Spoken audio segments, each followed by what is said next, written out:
Where do you think you're going, love? Ha! Here I am, on my way to grab you a treat from the kitchen, out of the kindness of my heart. And I find you doing what exactly? Outside of my quarters? I don't remember giving you permission to walk around freely. Surely you're not trying to escape, are you? Otherwise, I may have to get a bit rougher with you. If that had been your plan all along, you could have simply said so, love. Oh, no, you're not. You're staying right here, love. I told you, I'm not letting you go. But it seems as though I might have to have a stern word with one of my guards. Don't you think? It's obvious you had a helping hand somewhere within my castle walls. Surely you're not trying to convince me the doors just unlocked themselves. Either way, you're coming with me now. And don't even try to struggle. I've had enough of your foolery.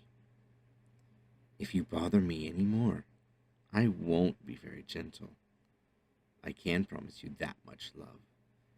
So, be good now. And keep up. This is the reason I can't trust people. You were behaving so well. I was even willing to get you a treat. I was going out of my way to give you something nice.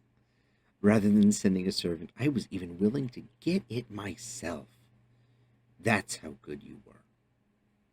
But, of course, you had to act up. Of course, you can't just accept the fact that this is for the best of all involved. Of course, now I'm the bad one. So terrible for kidnapping you. Ugh. Nobody ever sees the bigger picture. Look at it this way. In the time you've been here, who's gotten hurt? The war was laid off, just as I planned. And had you behaved better, even you wouldn't have had to endure any pain. Your disrespect, however, has more than earned you this treatment. You could, just as well, have been a good little royal hostage, and I would have gladly been more hospitable to you. But no, you had to be stubborn. You just had to try and escape. Do you really think I'm enjoying this? Do you really think I like having people betray me? Having to sanction them? You brought this upon yourself, love. And there is nobody but you to blame. Here we are again. Now, hold still.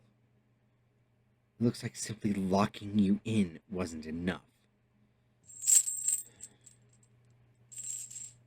I'd hoped these wouldn't be necessary. But it looks like you're no better than any peasant when it comes to behaving. Oh, no. Don't try that. These chains have been crafted by the best smiths in the lands. Nothing can break through them. And only I have the key. Now, you can sweet talk the guards all you want. Nobody is breaking you out of these. Oh? Careful now. They're pretty tight. If you keep struggling like that, you might cut off your circulation. And we wouldn't want that now, would we? They suit you. I should have put them on you sooner. But then again, I hoped you would be better at following simple instructions, love. I was trying to be a good host, to welcome you into my castle. But, as it turns out, you're just a little brat, needing to be put on a leash like a common dog. If you want to behave like a caged animal, I'll make sure you have a reason to, love. Be grateful I'm even letting you stay in my quarters anymore.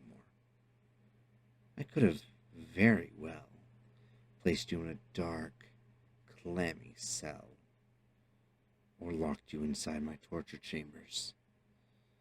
But I decided to be kind.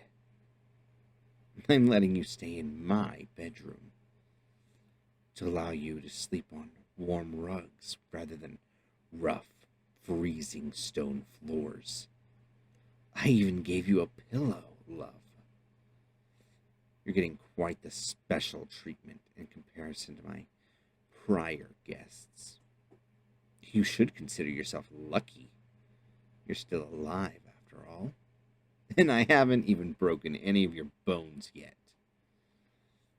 You're in rather good shape for having spent multiple days in my company. If I'd been cruel, I would have simply taken your ability to walk. That, for sure, would have saved me the trouble of you trying to run away. But, since you're an important guest of mine, I decided to take a more civil approach. All I expect in return is a little forthcoming from you. This may not be what you're used to, but trust me, love, it's infinitely much better than what I normally do.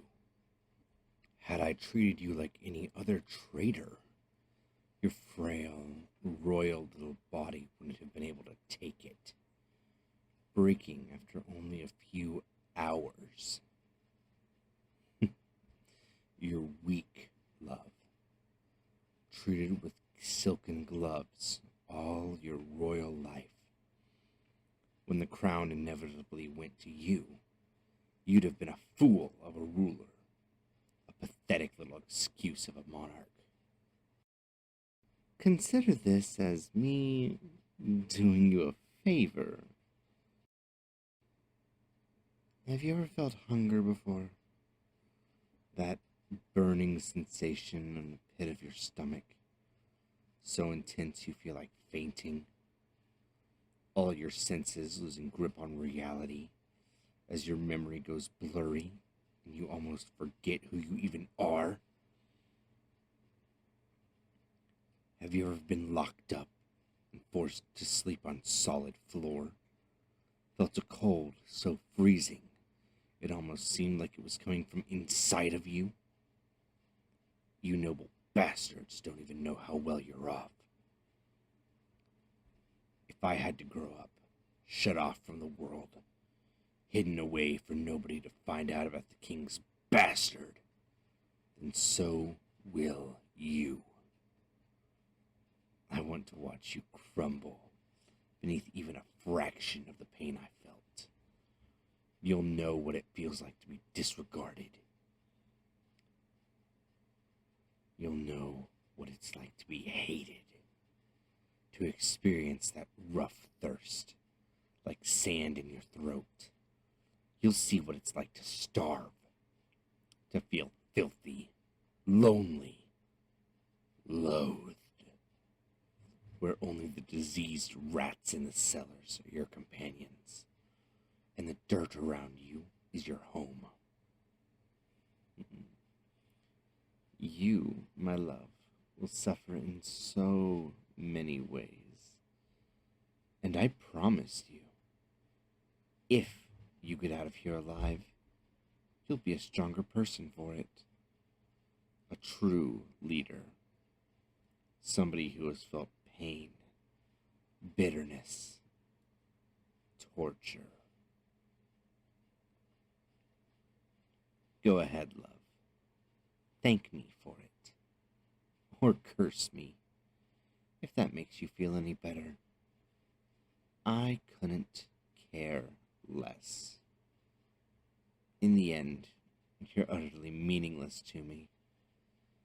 Just another nuisance in my way. Who in the hell do you even think you are to try and escape me? No, darling. From now on, I'll be making sure you know exactly where you stand.